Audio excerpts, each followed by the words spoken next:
Rupert Lowe has delivered another forceful speech in Parliament, this time taking direct aim at the system that allows people to be arrested over social media posts.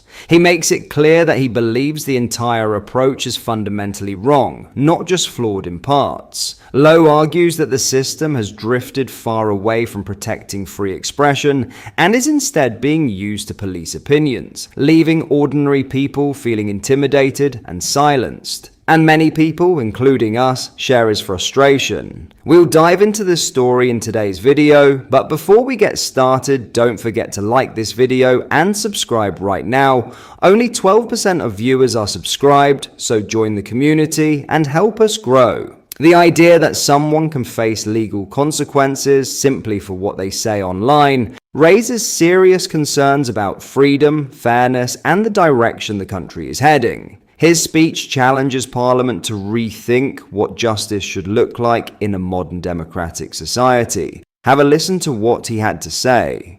Well, thank you, Sir Roger. It's a pleasure to serve under your chairmanship. And I'm grateful to the Petitions Committee for granting time for this extremely important debate following our successful petition. Most importantly, I want to thank the more than 190,000 British people who signed the petition that we initiated, calling for an end to the creeping use of prison as a punishment for what people say online. We wouldn't be sitting here today without their support. I think that pays credit to this petition system, one of the better functioning arms of Parliament. I want to begin by welcoming Lucy Connolly and her husband who are here today. She is one of the many ordinary citizens who's been swept up in the chaotic and inconsistent enforcement of our online speech laws. Her courage in speaking openly about her experience has helped expose a growing problem, namely that the British state is now more willing to imprison somebody for a social media post than for a rape. That is not justice. That is not proportionate. That is certainly not the mark of a free country. I will give way. And I do thank you for bringing this petition to this committee. Can you cite what analysis he bases that comment on about people being more likely to be in prison for a social media tweet than rape? I'm sure the honourable gentleman has heard of the Pakistani rape gangs, which are currently the subject of my crowdfunder. And when you read the report that is coming out in March, I'm sure you'll agree with me.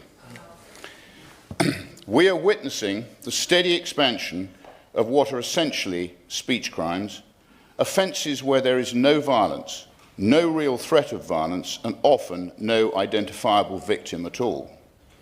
Yet people are facing dawn raids, criminal records, ankle tags, and even lengthy prison sentences for words, for arguments, for opinions that somebody somewhere claims to find offensive.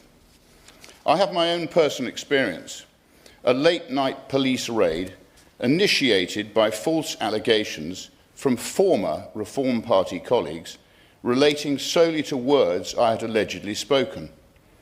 The party of free speech, indeed. The Reform leadership's bitter attempt to see me in prison failed, but too many others do not escape the consequences of such vile misuse of the system. We now have laws being used to punish subjective offence based on the most fragile interpretation of harm, enforced through discretionary and far too often politically skewed policing. A post that is deemed sharp criticism 1 month somehow becomes grossly offensive the next. It is arbitrary, it is inconsistent, and it is fundamentally incompatible with a healthy democracy. I receive multiple death threats, yet the police take no action. Just one example. Online influencer Shola Mos Shogbamimu recently posted on X, and I quote, "I am against the death penalty, but for you, Rupert Lowe, I'll gladly make the exception." This post currently has 2 million views. The Met Police have said no action will be taken. I don't want people in prison for social media posts. I also don't want such obvious, two-tier policing. Shola walks free, yet Lucy Connolly was imprisoned for one foolish social media post, soon deleted. Where is the fairness in that? If these ludicrous laws are to be implemented, then it must be done fairly, with no political bias. Evidently, that is not currently happening. Is our prison system so efficient, so functional, so unoccupied that we have the capacity to put a young mother like Lucy in prison for more than 300 days? I think not. When rapists and murderers are walking free, even being released early, there is zero justification for imprisoning Lucy and the many others like her, particularly when the influence of such questionable legal aid is so heavily involved. We must be clear. No free society can survive with a people afraid to speak.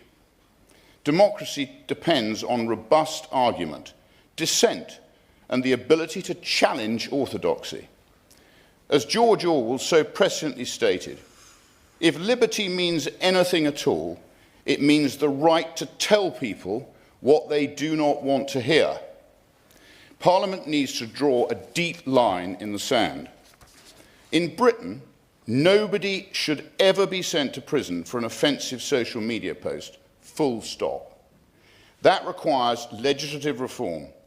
We need clearer thresholds in law, a robust statutory requirement that prosecutorial decisions consider freedom of expression, and a prohibition on custodial sentences for pure speech cases.